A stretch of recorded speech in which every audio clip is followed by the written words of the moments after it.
The alarm system screamed across the Galactic Council headquarters.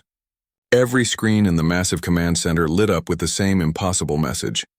An unknown ship had appeared in their space without warning. Without permission. Without even saying hello first.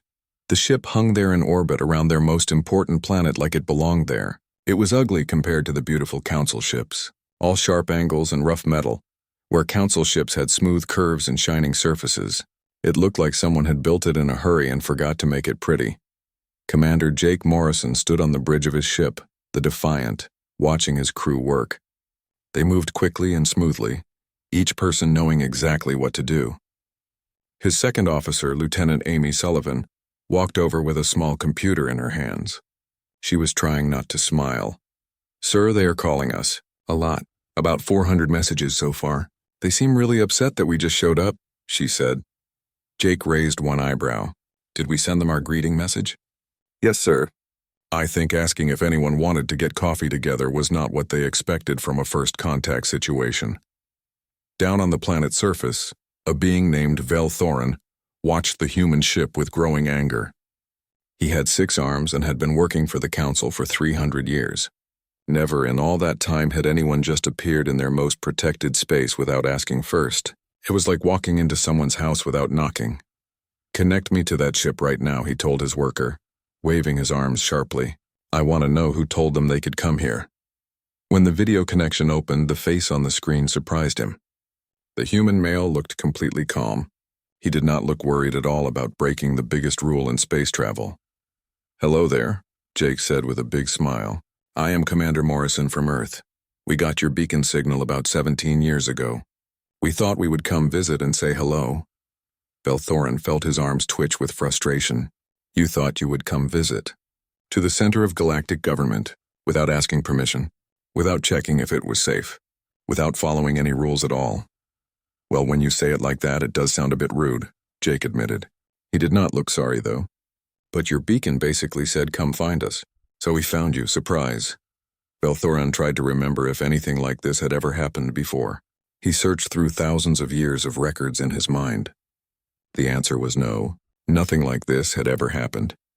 There were rules about first contact. Very clear rules. The humans had ignored all of them. "The rules exist for good reasons," Velthorin said, trying to stay calm. "I am sure they do." Jake agreed easily. "But here is the thing. We humans are not very good at sitting still. We are also not good at following rules that do not make sense to us. What we are good at is showing up and making friends. So here is my idea. Let us land. Let us meet you properly. And if you want us to leave at any point, we will leave. Sound fair?" Before Velthorin could say no, another voice spoke over the communication system. It was Council Speaker Moradan, one of the most powerful beings in the galaxy. Her voice was like music made of crystal. "Permission granted, Commander Morrison. Land at Base 7. And do bring that confidence with you. It will be interesting if nothing else." Velthorin made a sound that his translator turned into a groan. This was going to give him a headache. A very long headache. On the Defiant, Jake allowed himself to smile. "Well, crew, looks like we are going down. Amy, get the team ready for landing. Danny, make sure we can actually connect to their docking bay. Kate, find out what we should know about their customs before we go down there. Everyone else look sharp. We are about to meet a civilization that has been around for thousands of years." Chief Engineer Danny Wright was already looking at the docking bay design on his screens. He scratched his head and frowned. "Boss, their docking ports do not match our systems at all. I am going to have to build something to make this work." "How long will that take?" Jake asked. "Give me an hour and some spare parts. It will not be pretty, but it will work. That is all we need." Kate Morris, who helped Danny in the engine room, was excited rather than worried. "Do you think we should have waited for permission before just showing up here?" She asked Danny for probably the 20th time. "Kate, humans did not become successful by asking permission for everything. We got where we are by showing up, being a little confusing and adapting faster than anyone expects." He paused to look at his plans. "Also, have you seen their technology? We are going to learn so much here. This is going to be fun." While Danny worked on making their ship connect to the alien docking bay, the council below was having an emergency meeting. Different species from all over the galaxy argued about what to do with the humans. Some wanted to send them away immediately. Others were curious. A few were actually charmed by how boldly the humans had arrived. They have no respect for our traditions, one representative said angrily. They also solved a problem in 12 minutes that would have taken us 3 hours. With our standard procedures, another replied. Perhaps their way of doing things has some value. The argument went on and on. Meanwhile, the Defiant was getting ready to land. The crew put on their best uniforms. They checked their equipment. They prepared to meet beings from dozens of different worlds. Jake looked at his reflection in a mirror and straightened his uniform. This was it, humanity's first real contact with alien civilization. They had dreamed about this moment for hundreds of years. They had wondered if they were alone in the universe. They had built ships and crossed impossible distances just to find out.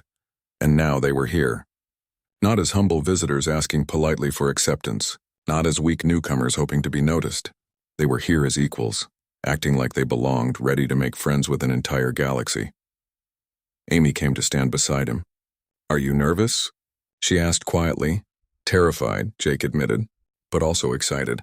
"We are about to meet dozens of alien species. We are about to learn things humans have wondered about forever, and we get to do it our way. By ignoring all their rules and hoping it works out. By being ourselves and hoping that is enough." The ship finished docking with a loud clang and some sparks. Danny's voice came over the speaker. "Docking complete. It is not pretty and it probably violates 100 safety codes, but it works. You can go meet the aliens now." Jake took a deep breath. Amy smiled at him. Together they walked toward the airlock where the rest of their team waited. On the other side of that door was an entire galaxy of civilizations that had existed for thousands of years. They had rules and traditions and ways of doing things that were older than human written language, and humanity was about to walk in and start rearranging the furniture. Jake pressed the button to open the airlock. The door slid open with a hiss. Beyond it stood Velthorin and a group of alien beings, all watching the humans with a mixture of curiosity, concern, and confusion. Jake stepped forward, smiled, and extended his hand for a handshake. "Nice to finally meet you all in person," he said. "This is going to be the start of something interesting." He had no idea how right he was. The galaxy was about to discover that when humans arrived, they did not just join civilizations. They changed them, one handshake at a time. The docking process became famous among council engineers, though not in a good way.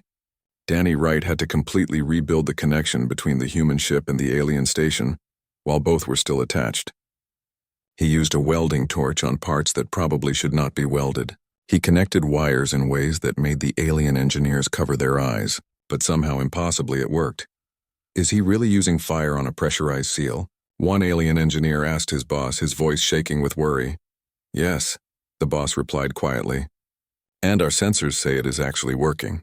I do not understand how, but it is working." When the airlock finally opened with some smoke and sparks, Jake led his team through. Behind him walked Amy, Lieutenant Commander Greg Palmer, who handled weapons and defense, Science Officer Lisa Morgan, who studied everything, and Ben Hayes, whose job was to prevent diplomatic disasters. Velthorin waited on the other side with security guards. He got his first real look at the humans who had ignored every rule to get here. They walked on 2 legs like many species. They had 2 eyes and 2 arms. They had no natural armor or weapons. They looked surprisingly normal and surprisingly weak for creatures who had just crossed 70 light years to arrive unannounced. Then Jake smiled and held out his hand. "Velthorin, right? Great to finally meet you face to face. Your station is really impressive." Velthorin remembered that humans shook hands as a greeting. It meant peace and friendship. Simple enough. He reached out with one of his 6 arms and grasped the human's hand. Jake shook it strongly. Very strongly. 3 of Velthorin's other arms almost went for his weapon before he remembered this was just a greeting. The human's grip was much stronger than expected. When Jake finally let go, Velthorin had to check that nothing was broken. "You are quite strong," Velthorin managed to say. "Oh, that? Earth has stronger gravity than here. Makes us pretty tough," Jake explained cheerfully. He pointed to his crew. "This is Amy, who keeps everything organized. Greg makes sure nobody attacks us. Lisa figures out how everything works. And Ben tries to stop us from accidentally insulting people." Ben smiled weakly. "Though I should mention, Commander, showing up without warning was not on my list of non-insulting things to do." "Ben, we will make you a better list," Jake replied with a laugh. They walked through the station toward the council building. Everywhere they went, aliens stopped to stare at the humans. Some found them strange-looking. Others were nervous about their forward-facing eyes, which usually meant a species was a predator. All of them were amazed by how calm the humans looked while walking through the most powerful building in the galaxy. Lisa could not stop looking at everything. She examined the walls, asked questions about the air systems, and wanted to know how every piece of technology worked. Velthorin found himself answering even though he had not planned to. "Your species seems very curious," he observed. "Curiosity is kind of our specialty," Lisa said. Scanning a decorative panel with a small device, we see something we do not understand and we have to figure it out. Sometimes that gets us in trouble. But it has gotten us this far. That seems very dangerous, and it completely is, she agreed happily. But it works for us. They reached the main council chamber where leaders from 47 different alien species waited. The room was enormous and beautiful, with special seating for each type of alien. Some needed water. Some needed different air. Some needed special gravity. The room provided for all of them. The human team walked in, and Jake did something that had never happened in the chamber's 3,000-year history. He waved at everyone like they were friends at a party and said, "Hey everyone, thanks for having us." The silence that followed was so complete you could hear the air systems humming. Council Speaker Moradon, whose body was made of living crystal, made a sound like wind chimes that meant amusement. "Commander Morrison, you have certainly disrupted our normal procedures. Perhaps you can explain how your species developed faster than light travel without any help from us." Jake shrugged. "Mostly trial and error. A lot of error. We lost 3 test pilots before we got the math right. But once we figured it out, we pointed our ships at your signal and came to visit. You lost 3 pilots." Another alien repeated slowly, his voice creating strange harmonies. "And you continued anyway?" "They knew the risks," Amy said. "Every volunteer understood the danger. But staying trapped in our solar system seemed worse. We figured meeting other species was worth trying for," Greg added. "Plus, staying isolated was lonely. We heard your voices out there in space and figured we would join the conversation." This simple statement made many aliens in the room look at each other. The humans had risked death, broken rules, and ignored procedures because they were lonely and curious. It was the most honest thing many of them had ever heard in this chamber. An alien named Kixala spoke next. Her species was known for being very direct. "Your technology is primitive. Your ship design is inefficient. Your engines leave trails we can detect from 3 star systems away. How did you expect to survive if we were hostile?" Jake thought about this. "Honestly, we did not really know if we would survive. But we came anyway because the alternative was never knowing. Humans are good at doing dangerous things if the result might be interesting enough." "That is illogical," Kixala stated flatly. "Probably," Jake agreed, "but it is how we work. Logic is great for some things, but sometimes you just have to take a chance and see what happens." Ben was quietly writing notes about what not to say in future meetings. His list was getting very long. Velthorin watched all this and began to understand something. The humans were not being reckless on purpose. This was just their nature. They saw obstacles as challenges. They saw rules as suggestions. They saw the unknown as exciting rather than terrifying. It was scary to watch, but also a little bit inspiring. "Commander Morrison," Moradant said, her crystal voice echoing. "The council needs time to discuss your species joining our community. This usually takes several cycles. Can you wait?" Jake looked at his crew. Amy shook her head slightly, meaning they could wait but would not sit still. Lisa was already studying the room's acoustic design. Greg was noting all the exits out of habit. Ben was eating something from his emergency snack supply and looked stressed. "Sure, we can wait," Jake said. "Mind if we look around while you discuss things? We are really interested in how everything here works." Multiple alien representatives started objecting at once. Letting an unknown species wander around council facilities was unprecedented and dangerous, and absolutely against the rules. But Moradon made a decision that would later be studied in schools. "Permission granted, Commander. Consider yourselves guests. We will assign someone to make sure you do not accidentally break anything important." Velthorin's translator added a note for him privately. "Guide assigned. You. Good luck." As the council meeting dissolved into arguments about how to handle species that ignored proper procedures, Jake and his crew left the chamber with an increasingly worried Velthorin following them. Behind them, Lisa was still scanning things. Danny was already figuring out how council technology worked from the ship. And Kate had started making friends with a young alien engineer by helping fix a broken cargo loader using enthusiasm and no regard for proper safety rules. Humanity had not just arrived at the Galactic Empire. They were already beginning to change it, one broken rule at a time. Down in the engineering section, Danny was explaining his philosophy to confused alien engineers. See, the problem is you are following the instruction manual too carefully. Sometimes you have to ignore the manual and just try things. But the manual was written by experts, an engineer protested. Sure, experts who never had to fix this exact problem in this exact situation. Trust me, hit it right here with this tool. That will break it or it will fix it. Only one way to find out. Danny hit the machine. It made a loud noise and then started working perfectly. The alien engineer stared. That should not have worked, but it did. Welcome to human engineering.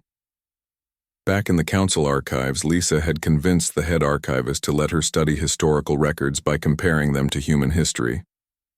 Look at this pattern, she said excitedly. You had the same political crisis we had 2,000 years ago. Same problem, same solution, developed completely independently. That is fascinating. The archivist, who had spent her life organizing information, found herself actually interested. I had never considered comparing our history to another species this way. That is because you never had another species to compare with, Lisa pointed out. But now you do. We can learn so much from each other. Meanwhile, Jake had joined a group of young alien diplomats for drinks. They were fascinated by this human who talked to them like equals rather than acting impressed by their positions. So, your planet has 200 different governments? One asked, confused. How do you coordinate anything? We argue a lot, Jake admitted. But when something is important enough, we figure it out together. It is messy, but it works. The aliens could not believe it. Most species only reach space after unifying their entire planet under one government.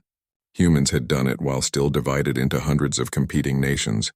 It should have been impossible. But here they were. Velthorin walked with Jake later and said quietly, 3 days after the humans arrived, something strange happened. They became part of the station, not through any official process or careful planning. It just happened naturally, like water finding cracks in stone. Danny Wright had practically moved into the engineering department. The alien engineers tried to keep him out at first, but then he fixed a plasma conduit that had been broken for 6 months. He fixed it by hitting it with a wrench in exactly the right spot. After that, they stopped trying to make him leave. Your method has no scientific basis, Engineer Nolvan said, watching Danny work on a gravity stabilizer. My method has a very solid scientific basis, Danny replied without looking up. If something is broken and hitting it makes it work, then hit it. That is science. That is not how engineering works. It is how human engineering works. Danny finished adjusting something and the machine hummed to life perfectly. See? Science proven. Nolvan made a clicking sound with his mouth parts that might have been a laugh. You are either a genius or incredibly lucky. Why can it not be both? In another part of the station, Lisa had talked her way into the main archives. The head archivist Pelnara was not happy about this. Her species believed in perfect organization and following all the rules exactly. These files are classified, Pelnara said for what felt like the 100th time. You cannot just read restricted historical documents because you think they are interesting. But I am not just reading them randomly, Lisa explained, pulling up another file on the screen. I am doing comparative history research. Look, humans went through these same social conflicts about 2,000 years ago. I want to see if the underlying patterns are the same or if you developed differently. Pelnara tried to understand this. You are comparing our history to your species' history? Yes, exactly. How else can we understand each other? Look here, this is the fascinating part. Lisa put 2 documents side by side. Your third assembly crisis has almost the exact same pattern as Earth's peace treaty system from our year 1648. Same basic problem, same basic solution, but developed completely separately. That is amazing. Despite not wanting to, Pelnara leaned in to look closer. I had never thought about it that way, right? And if we map these patterns, we can probably predict future problems and design better systems to prevent them. I have about 17 theories I want to test using your historical data. Pelnara made a decision that went against everything she believed in about proper organization. I will give you limited access, but you cannot rearrange my filing system. Define rearrange. Your species has been here 3 days, and you have already reorganized 2 engineering departments. Those departments were filing their tools by purchase date instead of by what the tools do. That is chaos. We brought order. The archivist was no longer sure who was teaching whom about organization. Meanwhile, Jake had become friends with a group of young diplomats from different species. They met regularly at a place that served interesting drinks. Greg had found the place and mentioned the drinks were worth trying. So you are telling me, said an alien named Krev, whose body was made of geometric shapes that glowed different colors, that your species reached space travel without a single planetary government? Yep, Jake confirmed, trying a drink that tasted like cinnamon mixed with electricity. We have about 200 different national governments all competing with each other. But space exploration requires massive coordination, another diplomat said. How do you manage cooperative projects with so much division? We argue about it constantly, Jake said cheerfully. But when something is important enough, we figure it out. The Defiant was built by 17 different nations working together. They all wanted to be first to meet aliens, so they all helped build the ship. Worked out pretty well. That sounds incredibly inefficient, Krev observed. It absolutely is, Jake agreed. But it also means we have many different perspectives solving problems. Sometimes the inefficient way is more creative. Amy joined the conversation. Plus, having that many different government systems means we have seen a lot of different approaches to organizing society. Makes us pretty adaptable. The alien diplomats thought about this. Most species only reached space after their entire planet unified under one system. The human approach should not have worked. Yet here they were. Your species is very strange, Krev finally said. We know, Jake and Amy said at the same time, then smiled at each other. Back on the Defiant, Ben was trying to write a report about cultural observations. It was not going well. Every time he thought he understood the rules, the humans would break those rules and somehow make things better instead of worse. Kate knocked on his door. His office was really just a storage closet with a desk in it. Ben, you look stressed. Kate, my job is to prevent diplomatic incidents by understanding alien customs and following proper protocols. Right. In 3 days, our crew has violated approximately 400 regulations, reorganized 2 departments, gained access to classified files, and somehow become popular with the junior diplomats. So we are doing great? Ben stared at her. By every normal measure of first contact, we should have been kicked out or possibly shot at. Instead, we are having lunch with their staff. Maybe that is the human advantage, Kate suggested. We do not know what the rules are, so we do not know when we are breaking them. By the time anyone thinks to stop us, we have already made friends. That is not a strategy. That is organized chaos with good intentions. Welcome to humanity. Down in the government buildings, the debate about humans had been going on for 3 days straight. Different groups of aliens had formed, each with different ideas about what to do. The conservative group, led by an alien named Zethkor, wanted the humans gone immediately. They violate our standards constantly. They have no respect for proper procedure. They endanger thousands of years of careful diplomatic tradition. The progressive group, led by an alien named Ixara, disagreed. They also solve problems we have struggled with for years. Their engineer fixed our plasma system. Their scientist found historical patterns our own researchers missed. Their commander has made more real friendships with our junior staff in 3 days than some species make in 3 years. That is exactly the problem, Zethkor insisted. They integrate without asking permission. They adapt without consulting us. They act like rules are optional. Perhaps, Council Speaker Moradon interrupted, because for them, rules are guidelines rather than absolutes. This does not make them lawless. It makes them flexible. Veltheron, who had been watching the humans more closely than anyone, finally spoke. I have a theory about humans, if the Council will listen. Moradon gestured for him to continue. Most species develop space travel after achieving stability. They perfect their world, unify their governments, master their technology, and then reach for the stars. Humans appear to have done the opposite. They reached for space while still divided, still arguing, still uncertain. They did not wait for everything to be perfect. What is your point? Zethkor asked impatiently. My point is that this makes them fundamentally different from any species in the Council. We are builders who explore from stability. They are explorers who build as they go. They do not ignore our rules because they are disrespectful. They simply operate from a completely different understanding of how civilization develops. The chamber fell silent as representatives considered this.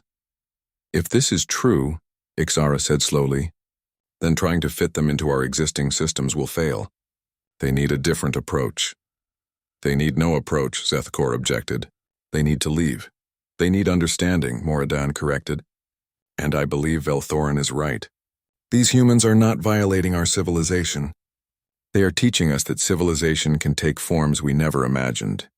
The question is whether we are confident enough in our own ways to learn from theirs. The debate continued, but something had changed. The humans were no longer just a problem to solve. They were a question to answer. And the council, despite thousands of years of experience, had never faced a question quite like humanity. Above them in the station, Danny finished another repair. Kate made another friend. Lisa discovered another historical pattern. They had no idea they were being debated at the highest levels of galactic government.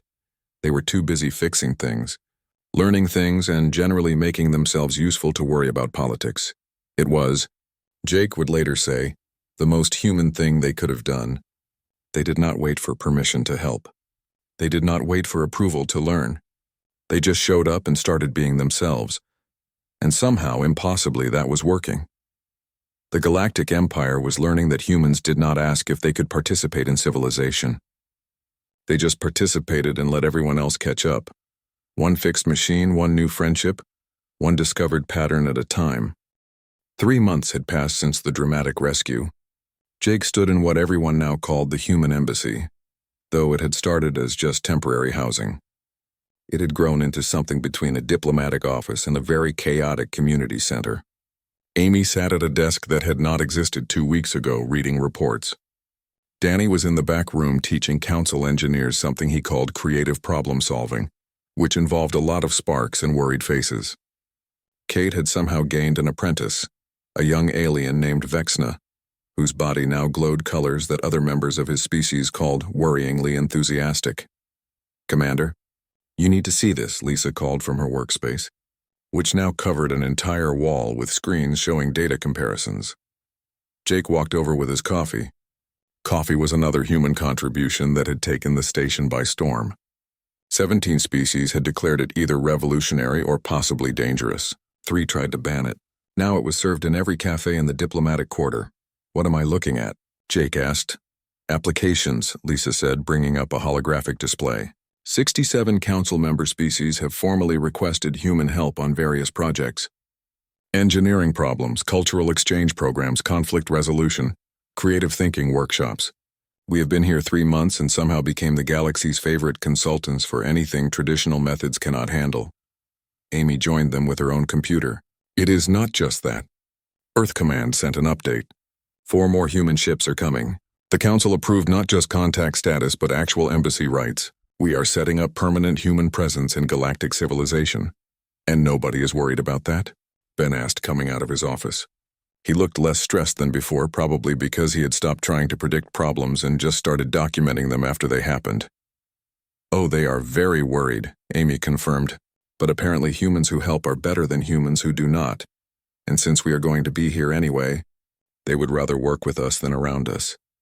Through the windows, the city stretched out in elegant curves and carefully planned design, except for the section where human contractors had helped redesign a problem area. That section was slightly less elegant, but significantly more efficient, and moved 3 times as much traffic as before. "We are really doing this," Jake said, not quite asking. "We really are," Amy confirmed. "Humanity is officially part of the galactic community now. The question is what we do with that." The door opened and Velthorin entered, carrying various computers in his forearms. Over the past months, he had become something between an official liaison and a friend, teaching the humans about council structure while learning to cope with their unique approach to everything. "Commander Morrison, I bring the council's latest request," he said, settling into a chair specially designed for his body, another human innovation, furniture that actually fit the beings using it. "Let me guess," Jake said. "Someone has a problem that normal methods cannot solve, and they want the humans who do not know any better to try anyway." Essentially correct, Velthorin confirmed. The outer colonies are having supply problems. Standard planning models have failed to fix it. The Council believes a human perspective might find solutions we missed. Because we do not know what is impossible? Because you do not let impossible stop you from finding answers. Danny came out from the back room, trailing smoke and looking satisfied. Also finished. Your engineers now understand the concept of try it and see what happens. Several of them seem disturbed by this knowledge, but they will adapt. You are corrupting the entire station, Ben observed. We are optimizing the station, Danny corrected. Corrupting implies bad intentions. We have good intentions that are mildly disruptive. Kate and her apprentice Vexna appeared, both covered in oil from a project better left unquestioned. Chief Wright, the gravity system in Section 7 is now running at 140% efficiency. That is not possible, Velthorin said automatically, then caught himself. My apologies. I am learning to stop saying that around humans. You are learning, Kate said approvingly. Vexna, tell him what we figured out. The young alien's colors shifted to academic patterns. We discovered the system was underperforming because it was being operated exactly according to specifications. When we exceeded specifications in controlled ways, performance increased. This should not work according to standard physics, but in reality it does. That is the human contribution, Jake said proudly. We look at the rules, understand them, and then carefully ignore them to see what happens. Greg, who had been quiet in the corner reading security reports, finally spoke. We should discuss the bigger picture. Earth is about to have much larger presence here. More ships, more people, more chances for us to accidentally change things. Or accidentally break them. Ben added. We have not broken anything important yet, Amy said. Define important, Ben replied. Lisa pulled up a different display. Actually, I have been modeling this. If human integration continues at current rates, within 2 years we will have significantly influenced Council operations in at least 40 major areas. Within 5 years, human methods will be standard practice in multiple industries. Within 10 years, galactic civilization will be structurally different because of human presence. That is terrifying, Velthorin said. That is progress, Lisa countered. You have had the same basic systems for thousands of years. They work, but they are designed for stability, not adaptation. Humans designed for adaptation because we never achieved complete stability on Earth. We are actually complementary. You provide structure, we provide flexibility. Like a building and earthquake protection, Danny suggested. The building needs to be solid, but the protection lets it move with shocks instead of breaking. Velthorin thought about this. Is that how your species sees itself? As the mechanism that lets civilization flex without breaking? We had not thought about it that specifically, Jake admitted. We just show up, try to help, and hope things work out. And so far they have, Amy added. Sure, we bent some rules, ignored some procedures, and gave the Council's bureaucracy collective stress. But we also solved problems, saved lives, and made friends across dozens of species. Through the window, a Council transport passed by with a new design that mixed traditional beauty with human-inspired efficiency improvements.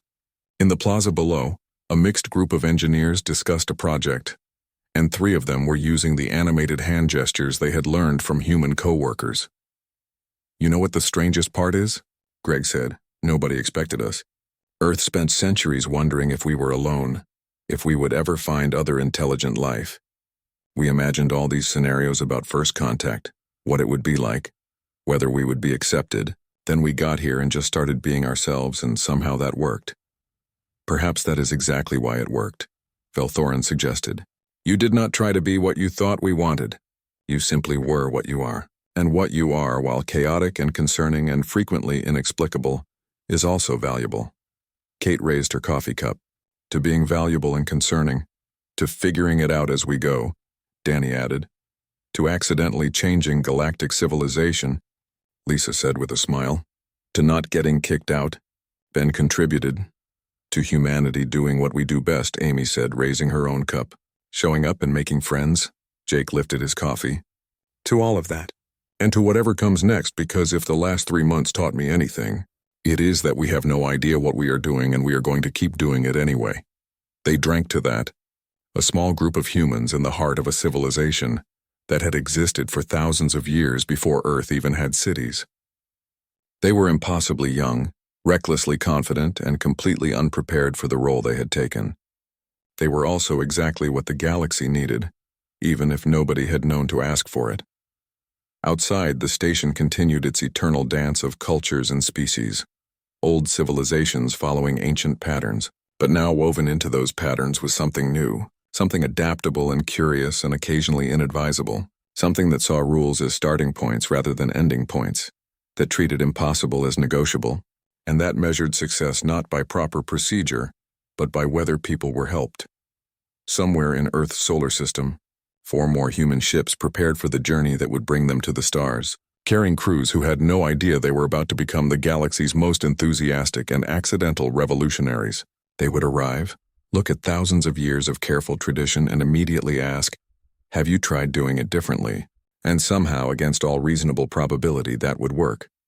Council Speaker Moradin, watching from her chamber high above, allowed herself a moment of what her species called crystal amusement. The humans had not crashed the Galactic Empire. They had upgraded it. The real question was whether the Empire would survive the improvements. Though given humanity's history, the Empire would probably be fine. Different, certainly. More chaotic, absolutely. But fine. Besides, they made excellent coffee.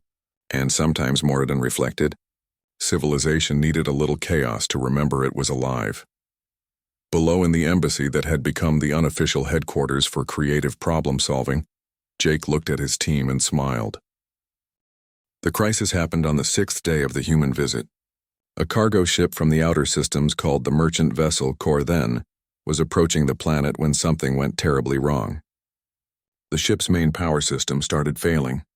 The containment field that kept the reactor safe was collapsing. Standard Council rescue procedures required 17 different steps before anyone could help. Each step had forms to fill out and approvals to get. It was all very organized and very careful. The problem was that the ship would explode in 12 minutes. The rescue procedures would take 23 minutes to complete. Jake happened to be in the Council observation area when the alarm started. He watched the emergency response team move into action with practiced efficiency. They pulled up checklists and started working through the procedures. "What is happening?" he asked the nearest Council officer. "Cargo vessel in distress. Power containment failure. We are implementing rescue protocol Theta 7. How long does that take?" "Approximately 23 minutes once all the proper authorizations are received." Jake looked at the timer on the screen. "The ship explodes in 12 minutes. Yes, very unfortunate. The crew will be remembered with honor in our records." Something in Jake's face made the officer step back nervously. "Commander Morrison, whatever you are thinking, please do not do it." But Jake was already moving, pressing the button on his communicator. "Danny, Kate, how fast can we get the Defiant launched?" On the ship, Danny looked up from his work. "Define fast. Faster than their rescue protocols." "Oh, is that all?" "We can launch in 90 seconds if we skip the safety checks." "Skip all of them." "Sir, that is a terrible idea." Amy's voice cut in. She was already running toward the bridge. "But I am on my way." In the Council Command Center, alarms started going off indicating that the human vessel was powering up without permission. Velthorin felt a familiar feeling he was learning to associate with human presence. The certainty that everything was about to become chaotic in ways he could not predict. "Get me, Commander. Morrison now," he ordered. The connection showed Jake running through corridors toward the docking bay. "Little busy right now, Velthorin. Got people to rescue. You do not have authorization to launch. You do not have clearance for emergency operations. You do not have proper rescue equipment certification. Do not need authorization to help people. Will not need clearance if we are fast enough. And as for certification, we are about to get field certified." Jake slid around a corner. "Danny, status?" 60 seconds. "Kate is doing something probably dangerous with the power systems. Is it working?" "Spectacularly. But we are going to have interesting conversations with the safety inspectors later." The Defiant separated from the station without any of the smooth grace of Council vessels. It basically ripped away from the dock with all engines firing at maximum power. Council traffic control watched in horror as the human ship carved a completely unauthorized path through the traffic lanes, heading straight for the dying cargo ship. On the bridge, Jake dropped into the command chair while Amy coordinated everything. Lisa was at the science station, Greg at weapons, and Ben was in the corner looking like he was questioning his entire life. "Time to reach them?" Jake asked. 4 minutes, Amy replied. But boss, we do not have tractor beam technology like they do. How exactly are we going to stabilize a ship with a melting reactor? We improvised, Jake said with more confidence than he felt. Danny, options? Down in engineering, Danny was already looking at diagrams. Okay, so their containment field is collapsing because the magnetic systems are failing. If we can make a strong enough external field, we might be able to hold it from outside. Can we do that? Well, no, because our systems are not designed for that and we do not have the right equipment. But if I route power through our deflector shield and adjust it to match their field frequency, and if Kate can keep the power flowing without our systems melting, and if I make some very optimistic assumptions about physics, then maybe. Perfect. Do it. Kate's voice came through strained. Danny, these power levels are way beyond safety limits. Safety limits are just suggestions written by people who were not in emergencies. That is terrible logic. It is great logic. It has kept humans alive for thousands of years. The Defiant reached the core then at a speed that violated multiple traffic laws and several laws of physics. The cargo ship was venting plasma from multiple holes in its hull. Its crew was sending desperate messages that were being properly logged and processed through official channels, which would be completed about 11 minutes after they all died. Greg, match their spin, Jake ordered. Lisa, find their field frequency. Amy, get ready to talk to their crew once we stabilize them. If we stabilize them, Ben added from his corner. Positive thinking, Ben. We are attempting an untested procedure with improvised equipment to save an exploding ship, which is why positive thinking is so important. The Defiant aligned with the core then at a distance that made everyone, watching from the station, question human sanity. Danny's modified deflector system came online, creating a field pattern that had never been attempted before because no sane engineer would try it. It worked. Mostly. The Corthan's containment field stabilized. Held in place by the external field the Defiant was projecting, the plasma stopped venting. The reactor temperature started dropping. The ship was still badly damaged, but it was no longer about to explode. Danny, you are a genius, Jake said. I am a genius having a panic attack, but thank you. Kate, how are the conduits? Holding. Also melting, but holding while melting. That is fine. Future us can worry about that. Amy had established contact with the Corthan's captain, an alien named Skelna, whose geometric body was glowing colors that meant extreme stress. Human vessel, we are stable. How did you do this? Honestly, we are still figuring that out, Amy admitted. Can you maintain systems if we hand you over to Council rescue teams? We can, but our gratitude is beyond words. You broke their rules to save us. Yeah, we are good at that, Jake said. Council rescue, this is Defiant. The Corthan is stable now. She is ready for your proper recovery procedures. The Council rescue coordinator's voice came through with several emotions that did not translate well. Defiant, you have violated 17 emergency regulations, launched without clearance, and used untested technology in a crisis situation. Did it work? A pause. Yes. Then we are doing fine. Defiant out. As Council ships moved in to properly secure the Corthan and evacuate her crew, the Defiant limped back to dock with burned-out systems, overheated power conduits, and a deflector array that Danny declared technically still working if you are generous with definitions. The docking bay was crowded when they arrived. Velthorin stood there with what looked like half the Council leadership, plus news reporters from dozens of species. Jake led his crew down the ramp, fully expecting to be arrested or expelled or both. Instead, Captain Skelna was there with her entire crew. Commander Morrison, she said, her colors shifting to patterns that meant deepest respect. You saved 17 lives today, lives that would have been lost while proper procedures were followed. My crew and I owe you everything. Jake was about to respond when Council Speaker Moradon stepped forward. Commander Morrison, your actions today were reckless, dangerous, and completely outside all established rules. Yes, ma'am. They also showed something the Council has not seen in a very long time. The willingness to act when action is needed, regardless of procedure. You saw people in danger and your first thought was not to check regulations but to help. This is significant. Velthorin added, you also demonstrated problem-solving under pressure, creative use of available resources, and effective teamwork in a crisis. These qualities are rare, even among species with far more experience than yours. Jake looked at his crew. Amy was trying not to smile. Danny looked like he might faint from relief. Kate was waving at the cameras. Lisa was already talking to a reporter about the physics of what they did. Greg stood calm and professional. Van had quietly pulled out a small flask. "So," Jake said carefully, "we are not being kicked out." Moradin's crystal form reflected light in patterns that might have been amusement. "Kicked out?" "No, Commander.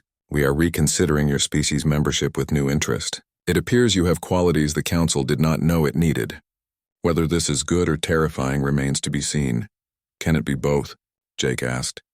"With your species, I suspect it will always be both." As the crowd dispersed and the crew returned to repair their ship, Velthorin walked with Jake. "You knew that rescue might fail, that you might have caused an explosion that destroyed both ships?" "Yes. Yet you tried anyway. People needed help. We could help. Everything else was just details." Velthorin was quiet for a moment. "Your species is going to change the Council, Commander Morrison." "I'm not sure we are ready for that." Jake grinned. "Nobody is ever ready for change. But that is what makes it interesting." High above in the Council chamber, the debate about humanity was effectively over. The question was no longer whether to accept Earth's people, but how to prepare the galaxy for them. Because if one ship could cause this much change in 6 days, an entire planet of humans would reshape everything.